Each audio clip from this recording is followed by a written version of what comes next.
वंदे मातरम कर्मचारी साथियों, विशेषकर ऐसे साथी जो नवनियुक्त कर्मचारी है या सेवा में नए आए हुए हैं, उनके लिए कुछ इंपॉर्टेंट जानकारी मैंने पिछले वीडियो में बताई थी। खास करके एक तो एरियर के संबंध में, दूसरा सीसीएल के संबंध में मैंने जो भी जानकारी दी थी कि महिला कार्मिक है या कुछ पुरुष है विशेष परिस्थिति में उनको भी सीसीएल मिल सकती है, उसके संबंध में मैंने विस्तार से जानकारी दी है। आज की वीडियो में हम चर्चा करेंगे जीपीएफ के संबंध में। जीपीएफ क्या होता है, यानी जनरल प्रोविडेंट फंड, यानी सामान्य भविष्य निधि। उसमें कटौती किस तरीके से होती है, सेवा में जो कार्मिक है वो न्यूनतम कटौती उनकी कितनी होती है, इसके अलावा प्रोबेशनर्स जो है उनकी जीपीएफ की कटौती कितनी करनी है, कितनी न्यूनतम होनी चाहिए, उसको कितना बढ़ा सकते हैं, इसके अलावा जीपीएफ लोन कैसे ले सकते हैं, अस्थायी लोन, स्थायी लोन वगैरह, इसके बारे में और भी जो भी जानकारी इसके संबंध में है, मैं पूरी प्रयास करूंगा कि आपको ऑथेंटिक से ऑथेंटिक जानकारी दूं और जो लेटेस्ट जानकारी दूं। फिर भी अगर आपको इस बारे में कोई भी संशय है या आपको कुछ डाउट है तो कृपया जो भी विभागीय नियम है या जो भी अपडेटेड जानकारी उसके लिए आप अपडेट होते रहें, क्योंकि जो भी नियम होते हैं राज्य सरकार के उनमें कई बार अपडेशन होता रहता है। तो जैसे मैं आज वीडियो बना रहा हूँ, लेकिन हो सकता है कल को कोई नियम चेंज हो जाए, तो जब भी आप वीडियो देखेंगे, जरूरी नहीं कि आज देखें, आप इस वीडियो को 1 साल के बाद भी देख सकते हैं, 6 महीने बाद भी देख सकते हैं। तो जब भी ऐसी कोई स्थिति हो तो आप जो भी अपडेटेड जानकारी है वो आप देख लें या उसको कंफर्म कर लें। तो बात करते हैं जीपीएफ के संबंध में। पहला है कि राजस्थान राज्य कर्मचारी सामान्य प्रावधान निधि नियम जो 1997 है, ये क्या है, तो ये नियम है 1/6/1997 से प्रभावी है और ये अभिदाता द्वारा सभी जमाओं के आधार पर तैयार रिकॉर्ड बुक को प्रत्येक 3 माह बाद सत्यापित किया जाएगा। ये इसका नियम है, यानी जो भी इसकी बुक है उसको प्रमाणित किया जाएगा। और वित्त विभाग की अधिसूचना के तहत जो भी 28/7/2000 के अनुसार निधि में सम्मिलित होते समय, यानी जीपीएफ में होते समय, अभिदाता अपने कार्यालय अध्यक्ष के माध्यम से एक से या अधिक व्यक्ति के पक्ष में अपना निर्धारित प्रपत्र, जिसको परिशिष्ट कहा गया है, नाम निर्देशन करेगा। यानी आपको नॉमिनी है वो अपडेट करना पड़ेगा और जब भी आपकी जीपीएफ की कटौती होगी आपको नॉमिनी अपडेट करना पड़ता है और आपको करना चाहिए ताकि भविष्य में किसी तरह की कोई समस्या नहीं आए। और अभिदाता यानी जो भी कर्मचारी है वो पति को, अगर महिला है तो, पुरुष है तो पत्नी को, संतान को, भाई बहन को, माता पिता को, किसी को भी मनोनीत कर सकता है।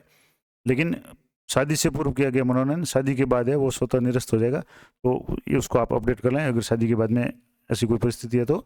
इसके अलावा निलंबन की अवधि में जीपीएफ की कटौती नहीं की जाएगी। ये भी एक इम्पोर्टेंट है कि अगर कोई कर्मचारी निलंबित रहता है उस समय उसकी जीपीएफ की कटौती नहीं की जाएगी। और दूसरा, अभिदाता की मृत्यु, यानी कोई भी कर्मचारी है जो जीपीएफ का मेंबर है, उसकी अगर मृत्यु हो जाती है, सेवा से त्याग पत्र दे देता है या डिसमिस कर दिया जाता है, पदच्युत कर जाता है, हटाया जाता है, सेवानिवृत्ति से पूर्व अवकाश पे अगर जाता है या सेवानिवृत्ति से 3 माह पूर्व उसकी जीपीएफ की कटौती है वो बंद कर दी जाती है और उसके दावा है उसको ऑनलाइन, आजकल जो भी सारा सिस्टम ऑनलाइन है, ऑनलाइन संबंधित एसआईपीएफ कार्यालय को भेज दिया जाता है। यानी कि कहने का मतलब, या तो कर्मचारी की मृत्यु हो या त्यागपत्र दे दे या उसकी सेवानिवृत्ति में 3 महीने बाकी है तो 3 महीने पूर्व से ही इसकी जीपीएफ की कटौती है वो बंद कर दी जाती है। और जो भी इसका दावा है जीपीएफ का वो ऑनलाइन अपने SIPF SOSO आईडी में जाकर के, SIPF न्यू पोर्टल से जाकर के आपको क्लेम है वो अपने SIPF ऑफिस में भेज देना है। तो आपको सेवानिवृत्ति के समय जो वर्तमान जो नियम है उसमें ये है कि सेवानिवृत्ति के दिन ही कर्मचारियों को जो भी जीपीएफ वगैरह की राशि है वो सारी मिल जाती है। तो इसके लिए 3 महीने पहले से ही ये प्रोसेस शुरू कर दिया जाता है ताकि कर्मचारी को रिटायरमेंट से पहले ये सारी इसका जो भी फायदा है वो मिल जाए। अगला पॉइंट है, वित्त विभाग की अधिसूचना 23/8/2006 के अनुसार 1/1/2004 को, यानी या उसके बाद जो भी नियुक्त कर्मचारी है, आपको पता होगा कि 1/1/4 से पहले जो भी जीपीएफ की कटौती होती थी, लेकिन 1/1/4 के बाद में जो भी नियुक्त हुए थे उनको जो न्यू पेंशन स्कीम में लिया गया था, लेकिन वर्तमान में सरकार ने जो भी वापस नया नियम लागू किया है, यानी उससे पहले जो 1/1/4 को जो नियुक्त हुए थे उनकी जीपीएफ की जगह सीपीएफ की कटौती होती थी, लेकिन राज्य सरकार में वर्तमान में जो भी कार्मिक है उनके लिए जीपीएफ की कटौती वापस जीपीएफ 2004 नाम से शुरू कर दी है। उसका मैं आगे अलग से आपको बता दूंगा। तो यहाँ जैसे देखेंगे तो वित्त विभाग की अधिसूचना के अनुसार जो 2017 की है, जीपीएफ ऋण और दावे की राशि 1 जनवरी 2018 से कार्मिकों के बैंक खाते में जमा होगी। अब जो भी जीपीएफ की राशि चाहे आपके ऋण है या दावा वगैरह है वो सीधे बैंक खाते में जमा होता है, डायरेक्ट ट्रांसफ़र होता है। इसके अलावा जो लेटेस्ट जो नियम है वो ये है कि वित्त विभाग के जो राजस्थान सरकार की अधिसूचना है दिनांक 11/12/2020 के अनुसार 1 अप्रैल 2004 या उसके बाद सिविल सेवा में नियुक्त कार्मिकों के लिए भी एक नवीन योजना सामान्य प्रावधायी निधि 2004 यानी जिसको जीपीएफ 2004 के नाम से जाना गया है, प्रतिपादित की गई है। यानी जो 1/1/2004 के बाद में जीपीएफ की कटौती बंद हो गई थी, उसको वापस पुनः शुरू किया गया है 11/12/2020 के अनुसार कि जो भी कर्मचारी 1/1/2004 के बाद में लगे हुए हैं, अब उनके जीपीएफ की जगह जीपीएफ 2004 नाम से नई डिडक्शन शुरू कर दी गई है। और जिसका जो बजट एरिया मद है वो है 8009 राज्य भविष्य निधि, फिर 01 सिविल, उसके बाद में 101 सामान्य भविष्य निधि और 03 जीपीएफ 2004। इस खाते में उनकी जो भी कटौती है वो की जा रही है। तो जीपीएफ 2004 योजना में कार्मिक अपने जीपीएफ 2004 के खाते में एसआईपीएफ पोर्टल के माध्यम से ऑनलाइन डिपॉजिट यूटिलिटी का उपयोग करके अपनी वार्षिक परिलब्धियों की सीमा तक स्वैच्छिक राशि जमा करा सकते हैं। यानी जीपीएफ 2004 में जो न्यूनतम राशि स्लैब है वो भी मैं आपको बता दूंगा प्रोफेशनल्स के लिए क्या है या अन्य जो भी कार्मिक उनके लिए क्या है। उसके अलावा उससे एक्स्ट्रा भी आप जीपीएफ में कटौती करवा सकते हैं, जबकि एसआई का नियम अलग होता है। एसआई में आप सिर्फ आपकी जो भी स्लैब है उससे 2 स्लैब एक्स्ट्रा है आप ले सकते हैं, लेकिन जीपीएफ में अपर लिमिट नहीं है, न्यूनतम लिमिट है कि न्यूनतम आपको कितना जमा कराना पड़ेगा आपके पेमेंट के हिसाब से। वो भी आगे मैं इसी वीडियो में आपको डिटेल में बता दूंगा। तो ये जो योजना शुरू की गई जीपीएफ 2004, इसके संबंध में इसकी जो डिडक्शन वगैरह है आप एसआईपीएफ पोर्टल में न्यू जो एसआईपीएफ है उसमें जाकर के आप कभी भी चेक कर सकते हैं कि आपके किस महीने में कितनी कटौती हुई है। इसके अलावा उक्त योजना में आने वाले खातेदारों पर राजस्थान सरकारी कर्मचारी सामान्य प्रावधान निधि नियम 1997 के नियम 11(1) का भाग 1 और इन नियमों के अंतर्गत समस्त प्रावधान जिनमें वेतन से अनिवार्य अधिनियम या कटौती का उल्लेख है वो लागू नहीं होंगे। यानी जीपीएफ 2004 थोड़ा सा इसका अलग है। अब यह बात करेंगे जीपीएफ से अस्थायी लोन की। तो खाते में जो भी राशि शेष है उसका 50% या 3 माह के मूल वेतन के बराबर जो भी कम हो उतना वो अस्थायी लोन ले सकता है। अब कब ले सकता है? कार्मिक स्वयं के या आश्रित उसके जो भी है उसकी बीमारी के लिए, प्रसूति के लिए या शिक्षा खर्च के लिए, प्रोफेशनल एजुकेशन के लिए 3 वर्ष या उससे अधिक के पाठ्यक्रम के लिए, या अपने पुत्र पुत्री के विवाह सगाई वगैरह के लिए, अन्य संस्कार के लिए जो भी उत्पन्न कर उसके लिए है, और किसी भी कानूनी कार्रवाई पर खर्च वकील की फीस आदि या राशि का भुगतान करना है या भवन की मरम्मत वगैरह करनी है, नवीनीकरण करना है, उसके लिए वो अस्थायी लोन ले सकता है। और उसकी जो भी किस्त है वो अदायगी जो है प्रत्याहरण के अगले माह से 24 समान किस्तों में कटा सकते हैं, कम किस्तों में भी चुका सकते हैं।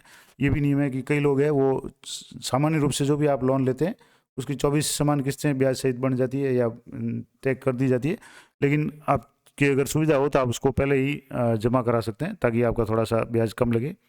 दूसरा जो जीपीएफ का लोन होता है स्थायी लोन, परमानेंट जो लोन है, तो 15 वर्ष की सेवा या 15 वर्ष की सेवा हो या सेवानिवृत्ति से 10 वर्ष पूर्व जो भी पहले हो स्थायी लोन ले सकते हैं। अब इसमें स्थायी लोन के संबंध में ये है कि थोड़ा सा मैं आपको डिटेल में बताता हूँ स्थायी लोन के संबंध में क्या है। तो स्थायी लोन की बात करें तो स्थायी लोन है वो भवन निर्माण के लिए या उसका क्रय करने के लिए, भूखंड अगर आपको कोई प्लॉट खरीदना है उसके लिए, या मकान की मरम्मत कराने के लिए, इस तरीके के कोई भी अगर ऋण वगैरह लिया तो उसके लिए आप जीपीएफ का स्थायी लोन ले सकते हैं। और भवन निर्माण के लिए कभी भी लोन ले सकते हैं, और जिसके तहत जो भी राशि है जमा है उसकी 75% तक राशि है वो स्थायी रूप से आहरित कर सकते हैं।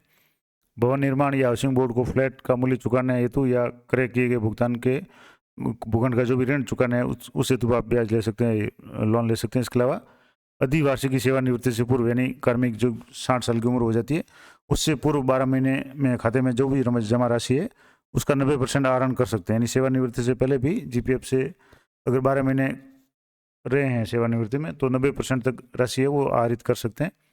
इसके अलावा भवन निर्माण के अतिरिक्त अन्य उद्देश्यों के लिए जमा राशि का 50% है वो लोन के रूप में ले सकते हैं। अब एक और इम्पोर्टेंट बात कि वित्त विभाग के अनुसार जो भी अधिसूचना है 12/3/2004 उसके अनुसार राज्य सरकार द्वारा समय समय पर जो भी घोषित या आदेशित एरियर है, मैंने पिछले वीडियो में बताया था कि एरियर क्या होता है या कब दिया जाता है, अगर आपको जानकारी नहीं है या आप सेवा में नए हैं तो वो वीडियो जरूर देखें। तो एरियर अगर मान लो दिया जाता है तो वो भी उसी माह के कर्मचारियों के जीपीएफ खाते में जमा होता है। जैसे अभी बात करें कि राज्य सरकार ने जो डीए है वो बढ़ा दिया था, लेकिन बढ़े हुए डीए की घोषणा अक्टूबर में हुई थी और नवंबर से कर्मचारियों को बढ़ा हुआ डीए कैश के रूप में मिला है। तो जुलाई, अगस्त, सितंबर, अक्टूबर 4 महीने का जो भी डीए था, बढ़ा हुआ जो भी डीए था वो जीपीएफ में जमा हुआ है। जो भी पुराने कार्मिक हैं उनके जीपीएफ खाते में जमा हुआ है, जबकि 1/1/2004 के बाद में जो भी कार्मिक नियुक्त हुए हैं उनके जीपीएफ 2004 का जो भी खाता है उसमें जमा हुआ है। तो समय समय पर जो भी इस तरह की अगर कोई भी एरियर वगैरह होता है तो वो जीपीएफ के खाते में जमा होता है। इसके अलावा यदि पूर्व में जीपीएफ का अस्थायी लोन ले रखा है तो वह पूर्ण रूप से चुकाया जाना आवश्यक है, अन्यथा दूसरा स्थायी या अस्थायी लोन नहीं ले सकते। यानी जब एक लोन लिया हुआ है तो आपको वो लोन पूरा करना पड़ता है, उसके बाद ही आपको नया लोन है वो मिल सकता है। और वर्तमान में जो भी जीपीएफ की जो भी दर है, ब्याज की दर है, वो 7.1% है, जो 1/1/2020 से लागू है। इसके अलावा नोट भी है कि जीपीएफ लोन ऑनलाइन आवेदन से पूर्व 2012 से पूर्व जो भी नियुक्त कार्मिक है वो 2012 तक की जीपीएफ की ई पासबुक है अद्यतन के लिए प्रविष्टि के लिए सभी पृष्ठों में से प्रत्येक पृष्ठ पर डीडीओ की साइन और सील होने चाहिए, और जीपीएफ कटौती का महायोग, TV number, encashment number, date आदि अपडेट होने चाहिए। और इसकी की हुई जो भी पासबुक है वो पीडीएफ फॉर्मेट में अपलोड कर दें, क्योंकि इसके बिना आवेदन स्वीकार नहीं होगा। यानी अगर आप जीपीएफ लोन अगर 2000 पहले के आपके कुछ भी अगर बाकी है तो उसकी जो आपको जीपीएफ की जो भी डायरी है उसकी आपको पीडीएफ बना करके अपलोड करनी पड़ती है, क्योंकि उसके बाद का जो भी रिकॉर्ड है वो ऑनलाइन है, लेकिन उससे पहले का रिकॉर्ड है वो ऑफलाइन है। तो उसकी पीडीएफ है वो जीपीएफ पासबुक की वो मांगते हैं, अगर वो नहीं आप जमा कराते हैं या अपलोड नहीं करते हैं तो आपका लोन है वो अस्वीकार कर सकते हैं। अब बात करेंगे जीपीएफ की दरों के बारे में। मार्च 2018 से जो दरें हैं ये न्यूनतम दर है। मान लो 7th पे में किसी कार्मिक का वेतन है वो 23,100 तक है, उसकी 1,450 1450 रुपये उसकी न्यूनतम जीपीएफ की कटौती होनी है। अगर उससे ज़्यादा कटौती होती है तो कोई समस्या नहीं है, वो कार्मिक 1450 की जगह 2,000 कटौती करवा सकता है, 3,000 करा सकता है, लेकिन न्यूनतम कटौती 1,450 रुपये होगी। उसी तरह से किसी कार्मिक का वेतन अगर 23,101 से लेकर के 28,500 तक है तो उसकी 1,625 रुपये उसकी डिडक्शन होगी जीपीएफ की। इसी तरह से मान लो किसी कार्मिक की जो भी मूल वेतन है वो 28,501 से लेकर के 38,501, यानी अगर 33 श्रेणी शिक्षक लगे हैं और L10 में है तो उनके लिए जैसे जो भी स्थायीकरण के बाद में उनकी 2,100 रुपये की न्यूनतम कटौती होगी। प्रोफेशनल्स के लिए अलग से मैं आपको बता दूंगा क्या कटौती होगी। इस तरह से अगर मान लो किसी जो पे स्केल 38,501 से लेकर के 51,500 तक है तो 2,850 रुपये की कटौती होगी। उसी तरह से 62,001 से लेकर के 72,000 तक किसी का मूल वेतन है कर्मचारी का तो उसके 4,200 की कटौती, 4,200 की कटौती होगी। अनिवार्य रूप से ज़्यादा करा सकता है लेकिन इससे कम नहीं होगी। इस तरह से 72,100 जिसका बेसिक उसके से लेकर के 80,000 तक है तो उसको 4,800 रुपये, 80,000 से 1,16,000 तक 6,150, और 1,16,001 से लेकर के 1,70,000 तक है वो 8,900, और 1,70,000 ऊपर अगर किसी का मूल वेतन है तो उसके 10,500 की कटौती है वो अनिवार्य रूप से करनी पड़ेगी। ये तो हो गई जो जीपीएफ के बारे में जो पुराने कार्मिक है। अब जो वित्त विभाग का जो नया आदेश था जिसमें प्रोफेशनल ट्रेनिंग के रूप में कोई कार्मिक कार्यरत है तो उनके भी जीपीएफ 2004 में उसका अंशदान है वो अनिवार्य रूप से कटौती की जाती है। कोई भी कार्मिक नया अगर लगता है तो उसके जीपीएफ और आरजीएसएस दोनों की कटौती होनी जरूरी है। तो जीपीएफ 2004 की जो भी कटौती है वो पे मैट्रिक्स में 7th पे में लेवल के अनुसार होती है। लेवल 1 से लेकर के लेवल 7 तक 700 रुपये कटौती, लेवल 8 से लेकर लेवल 9 तक जैसे कंप्यूटर निर्देशक है तो लेवल 8 में है। इसी तरह से अन्य जो भी है तो उनको 800 रुपये प्रति महीने प्रोफेशनल में काटना है। L10 यानी अगर तृतीय श्रेणी अध्यापक है तो L10 है, L10 और 11 तक है वो 1,100 रुपये की कटौती इनकी अनिवार्य है।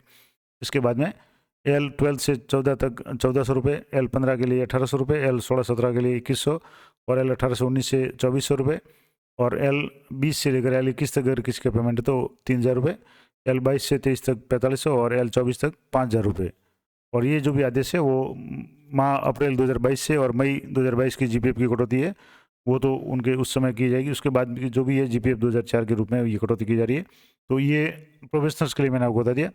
प्रोफेशनल्स के जीपीएफ की कटौती कितनी होगी? सामान्य रूप से जो कार्मिक पहले से लगे हुए हैं उनके अगर मूल वेतन इतना है तो उसके अनुसार कटौती कितनी होगी। तो प्रोफेशनल्स की जो भी कटौती है वो लेवल के रूप में होगी, जो पे मैट्रिक्स का जो पे लेवल है उसके अनुसार हो रही है। और बाकी जो पुराने कार्मिक है उनके बेसिक के अनुसार मूल वेतन कितना है उस रेंज में जो भी डिडक्शन है वो न्यूनतम डिडक्शन है वो करवानी जरूरी है। तो ये पूरी जानकारी मैंने आपको बता दी जीपीएफ के संबंध में। आशा करता हूँ ये जानकारी आपके लिए उपयोगी रहेगी। इस संबंध में कोशिश की है कि आपको पूरी ऑथेंटिक जानकारी दी जाए। फिर भी अगर आपको कुछ डाउट है, आपके कुछ अगर संशय की स्थिति है तो जो भी विभागीय नियम है कृपया उनकी पालना करें और अधिक से अधिक ये जानकारी अपने साथियों के साथ शेयर करें। वीडियो अच्छा लगे तो कमेंट जरूर करें, लाइक करें और चैनल को सब्सक्राइब कर लें ताकि इस टाइप के जो भी अन्य अपडेटेड जानकारी और खास करके पे मैनेजर से संबंधित, साला दर्पण से संबंधित वगैरह आपको तुरंत नोटिफिकेशन मिल जाएगा। तो मिलते हैं नेक्स्ट वीडियो में, तब तक जय हिंद, जय भारत।